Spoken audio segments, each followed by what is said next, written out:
Welcome to episode 376 of the Brainy Business, Understanding the Psychology of Why People Buy. Today's episode is all about status quo bias. Ready? Let's get started. You are listening to the Brainy Business Podcast, where we dig into the psychology of why people buy and help you incorporate behavioral economics into your business, making it more brain-friendly. Now here's your host, Melina Palmer. Hello, everyone. My name is Melina Palmer, and I want to welcome you to the Brainy Business Podcast. Today's episode is all about our bias for the status quo. Our brains are wired to love and want to stay in the status quo. I won't get into it too much now because that's what the meat of the episode is about, which first aired in March of 2021. The main reason I chose to refresh this episode today is because of this upcoming Friday's episode with Carmen Rodriguez, Global Chief Client Officer at GUT Miami. GUT has won tons of awards for their work, which helps clients to push the envelope and try things that take guts. And very rarely are things that take guts in the status quo. So understanding our affinity for the status quo, why we love and gravitate toward it, can help you to determine when it makes sense to push through the feeling that you should stay where it's safe and try something gutsy. That can be in your life, work, for your brand, really anywhere.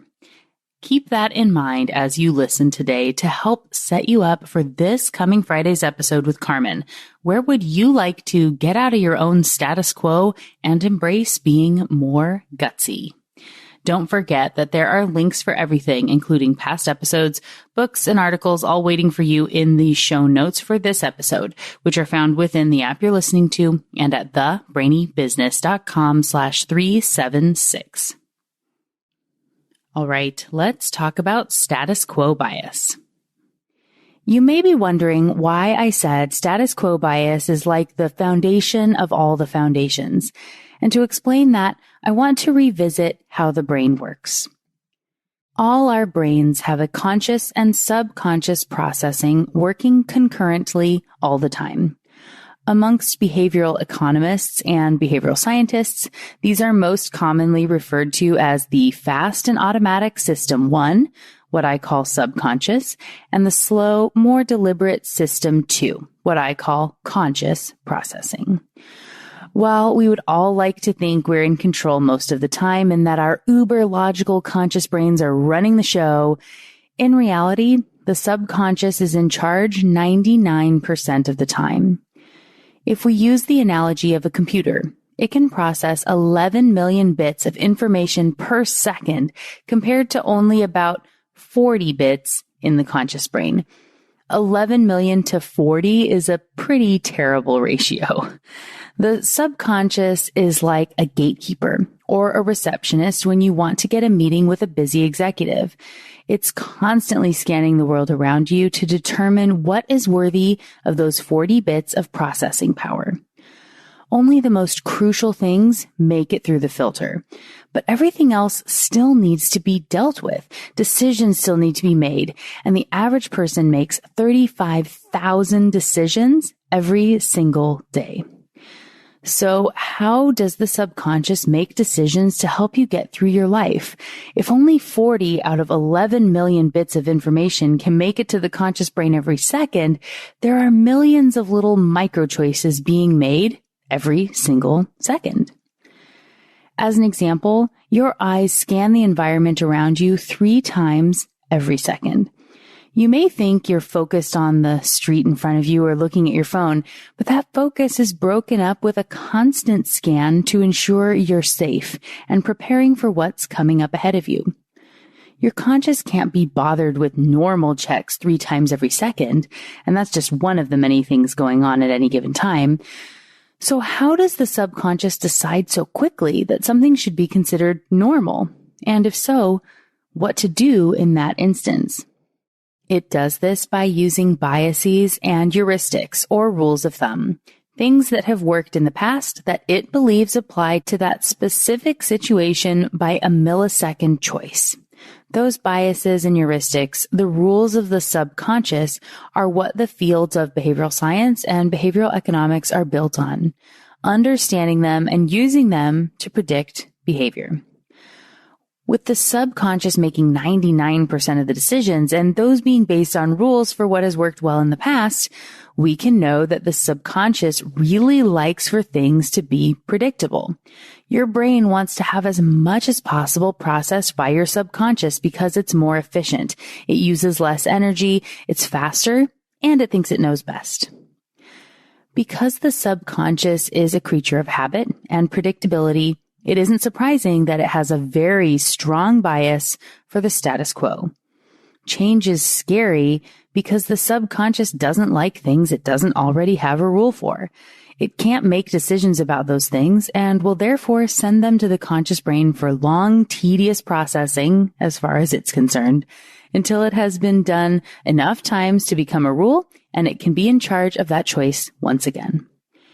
In that way, our penchant for the status quo is really rooted in the way the brain works for making any decisions, to protect all those other rules and biases so the subconscious can remain in control as much as possible.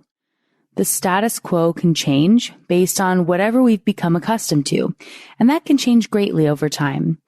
When we're presented with a change, we often become nostalgic, not wanting to lose out on what we have now, because that fear of the unknown, the what if, is scary. This is the classic graduation goggles phenomenon. Most people hate high school and likely complain about it for the majority of the time they spend there, saying things like, "Ugh, I can't wait to get out of here," or "When will this nightmare be over?" That happens until there's maybe a month left of school and you start to realize that change is coming. It's inevitable now. You may be moving states or to another country for college, or having to go out and find a job and new friends or a significant other, move out on your own for the first time. That's a lot of change, and all of a sudden you become really nostalgic for what you're going to leave behind.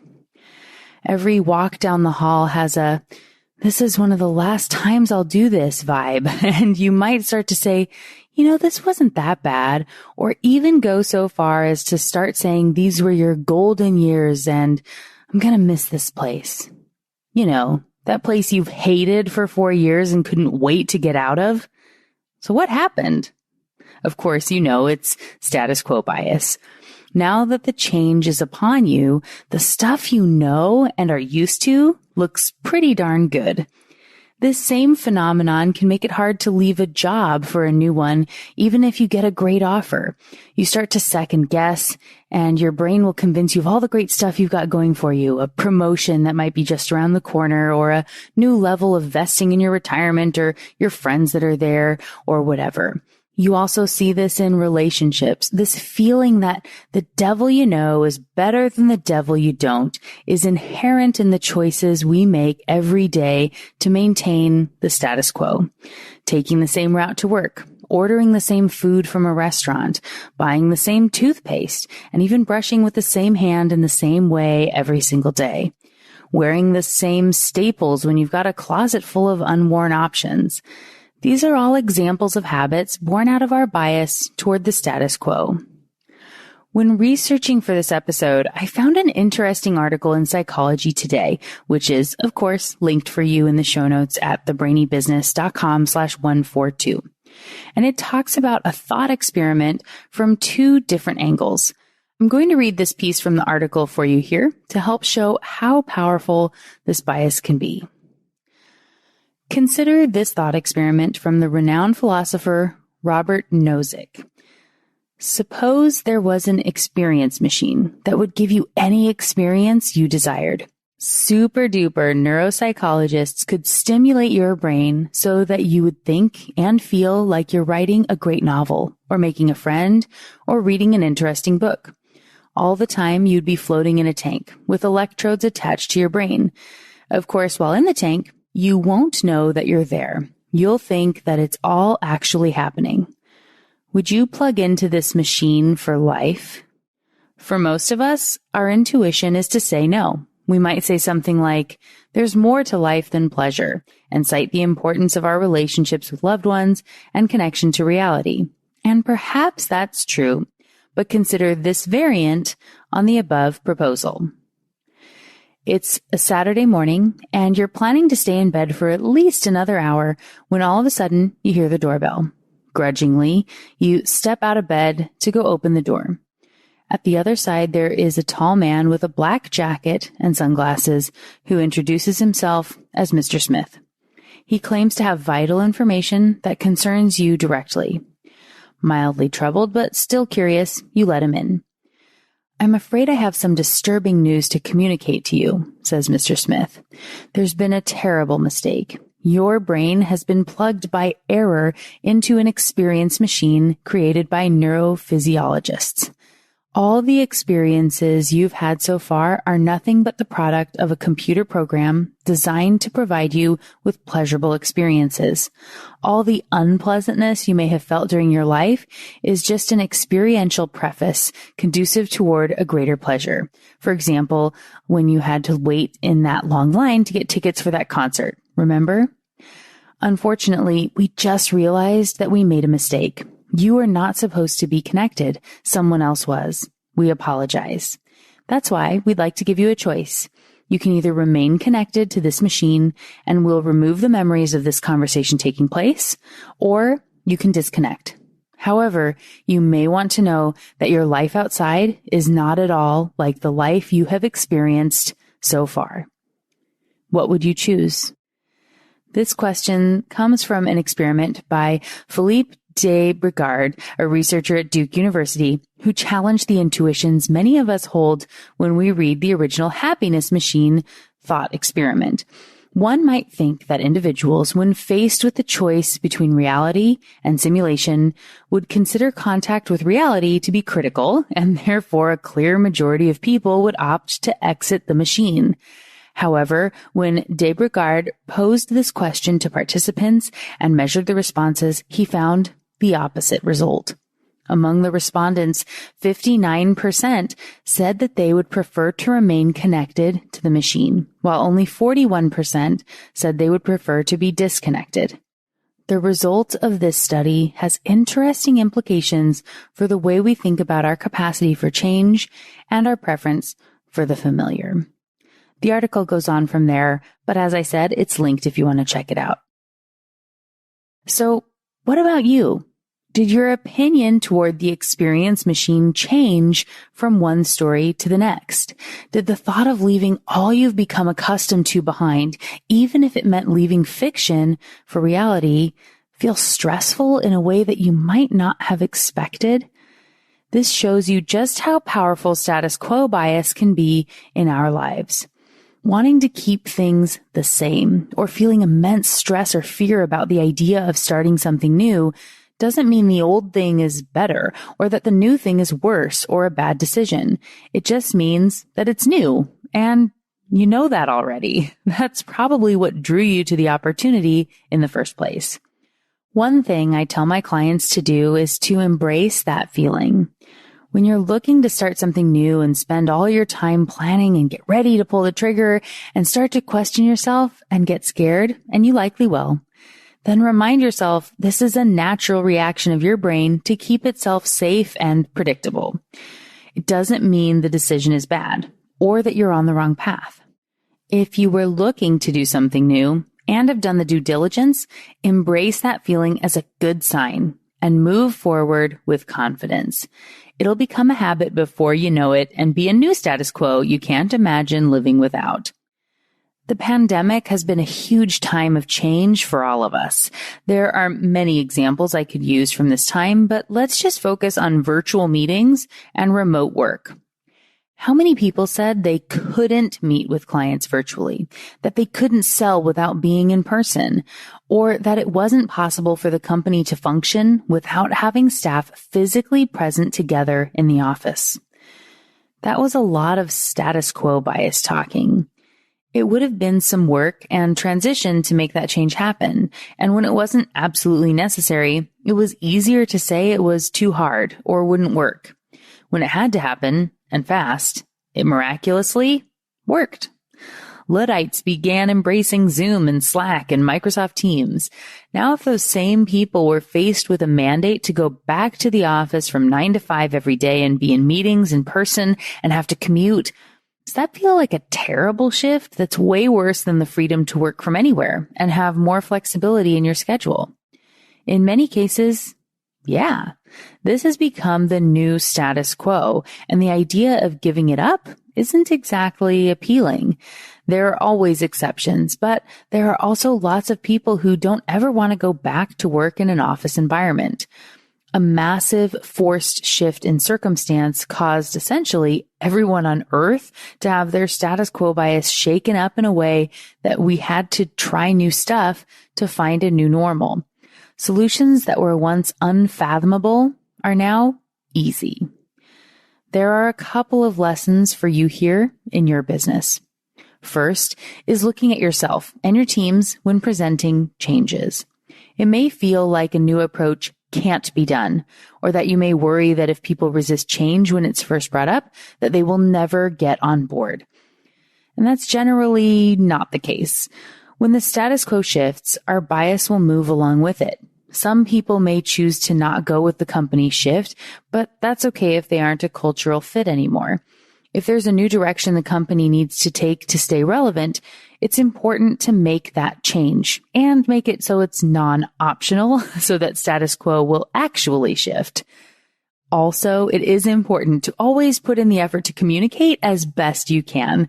I teach a class on change management and internal communication at Texas A&M through the Human Behavior Lab, which is one of the core classes for the certificate in applied behavioral economics. So, if you want a bunch of insights on how to apply BE concepts to big changes like this, I recommend signing up for that class. There is a link in the show notes.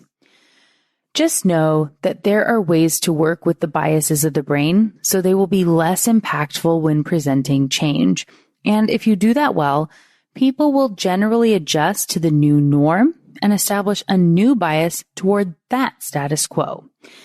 That being said, it's important to note that when we're overwhelmed, when there's a lot going on, or if people are presented with a lot of choices, they tend to defer to their existing status quo and really hunker down on it.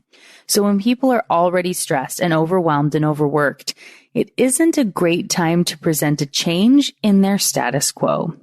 Instead, be thoughtful and aware of the circumstances. And if you can wait until a better time, maybe when a project is completed or when you can relieve some of that stress, it will make a really big difference for you.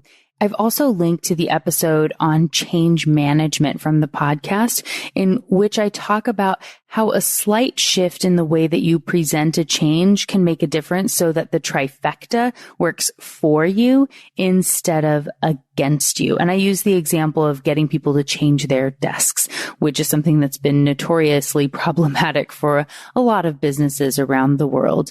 So looking at those sorts of changes and considering the status quo in the right way can make a really big difference in whether people are on board early or not. And know that when you are presenting a really important change, it is important to make sure that it becomes the new status quo for people and that they can get used to it and that there aren't a lot of ways or options that they can revert to something that you don't want them to be using anymore. The next category to consider are your customers. They're absolutely influenced by status quo bias as well. And there are times when it works in your favor and others when it doesn't. I talked about this in the episodes on habits and my interview with Wendy Wood, which you can check out again. They're linked in the show notes. It's very important to consider the context of your relationship with the customer when determining how to present information for them and which way to use status quo bias. When someone is your existing customer, you are the status quo. They are likely to stick with you and prefer staying to going somewhere else. When you're already the established brand they use, status quo bias can work in your favor if something goes a little off kilter. The effort to change and fear of the unknown, and if it might be worse, will nudge people to generally stay where they are, unless things get really bad. If you bombard them with lots of ads for new products or encourage them to shake things up and switch to a new item that you're offering too often, you might just be nudging them to go look for someone else and move everything to a competitor. One article I've linked for you in the show notes shares a study which found that messaging that reinforces the customer's natural propensity for status quo bias increased their intention to renew by 13%. And when a more provocative message was used, it increased switching by 10%. The way you frame your message is really critical, and a subtle shift in the way you talk about the status quo can mean a huge swing in retention rates. So in general, when communicating with existing customers, you want to remind them that you're the status quo, even if you're talking about adding a little something on top, but not making it seem like it's a whole big move or shift. And of course, it is important to watch for when customers might have their status quo shifted already, and know that is a great opportunity for a new business to swoop in and encourage them to switch. This can be both to your benefit or your detriment. If someone is your customer and something has shifted their status quo, it's a good time to reinforce why they should stick with you and offer something to encourage them to stay before someone else persuades them to leave. On the other hand, if someone is not your customer and they've had something shift their status quo, it's a great time to message them and encourage them to give you a try, as they're more likely to do so at these times. And whatever you do, make sure the messages are clear and not too confusing. Don't include too many choices or too much extra stuff because, as I already said, when people get overwhelmed, they're more likely to go with the status quo. That same article said that 60% of deals are lost to no decision as opposed to being lost to the competition. That means if you can show why you are a fit and make it easy to do business with you in a clear and concise way with potential customers, you can make it so status quo bias isn't as much of an issue and potentially close sales an extra 60% of the time. It's a pretty big motivator. Now, to summarize what you learned about status quo bias in this episode, and don't forget your freebie worksheet waiting at thebrainybusiness.com/142, along with all those great links in the show notes. The first most important thing to remember is that status quo bias is a foundation for a reason. It is firmly rooted in the way our brains work, and it will always be present. You need to be mindful about what you want to try and shift for both yourself, your peers, and your customers, and don't attempt to take on too much at once. When you are looking or planning for a change, know that the feeling of fear as you get close to pulling the trigger on it doesn't mean you're on the wrong track. In many ways, it can be a good sign. And a reframe to realize that is a valuable thing, and it can make a big difference in pushing through changes your subconscious brain might resist. When considering status quo bias as you look at selling to customers or presenting changes to a team at work, consider the context. What is their existing status quo? Is it you or someone else? Has it already been upended, or do you need to put in some work to shift it? If they're a new client, of course, you're seeking, or do you need to put in some extra work to help retain them if they are an existing client? And across the board, make all the communication and processes as clear and frictionless as you can so people don't get overwhelmed and bury their heads in the status quo sand. Too much information, choices, or confusion means the likelihood they will do nothing and not work with you. So, what got your brain buzzing as you learned about status quo bias today? For me, I love how learning about something seemingly obvious like status quo bias can help us to break free from it. That might be to get us to try something gutsy that could pay off big time, like Carmen is going to be talking about on this upcoming Friday's episode. It could just be to break out of our tendency to rely on the status quo and not implement changes we're excited about, starting new healthy habits, breaking old habits, trying out something we heard at a conference or on a podcast or read in a book. In all three of my books, What Your Customer Wants and Can't Tell You, what your employees need and can't tell you, and the truth about pricing, I talk about 4 biases that work together to keep us stuck in the status quo: bike shedding, time discounting, optimism bias, and planning fallacy. Each of those have their own episodes of the show as well, which are linked for you in the show notes so you can learn more. And you can check out any of my books as well by visiting thebrainybusiness.com/books. And if you have one handy in what your customer wants and can't tell you, it's part 4 of the book. It comes up early in what your employees need and can't tell you, and again at the end. And same with truth about pricing. It's just all throughout in a way that's really, really helping you to break free of that status quo and these 4 biases that keep us stuck in time discounting, which I talk about as the I'll start Monday effect. So again, you can check out and get any of my books by visiting thebrainybusiness.com/books. And of course, there are links in the show notes for everything to make it easy, including those related past episodes, books, a timestamped summary of the episode, and more. It's all waiting for you in the app you're listening to and at thebrainybusiness.com/376. And just like that, episode 376 on status quo bias is done. Join me Friday for a brand new episode with Carmen Rodriguez of Gut Miami. It's going to be a lot of fun. You don't want to miss it. Until then, thanks again for listening and learning with me. And remember to be thoughtful. Thank you for listening to the Brainy Business Podcast. Melina offers virtual strategy sessions, workshops, and other services to help businesses be more brain-friendly. For more free resources, visit thebrainybusiness.com.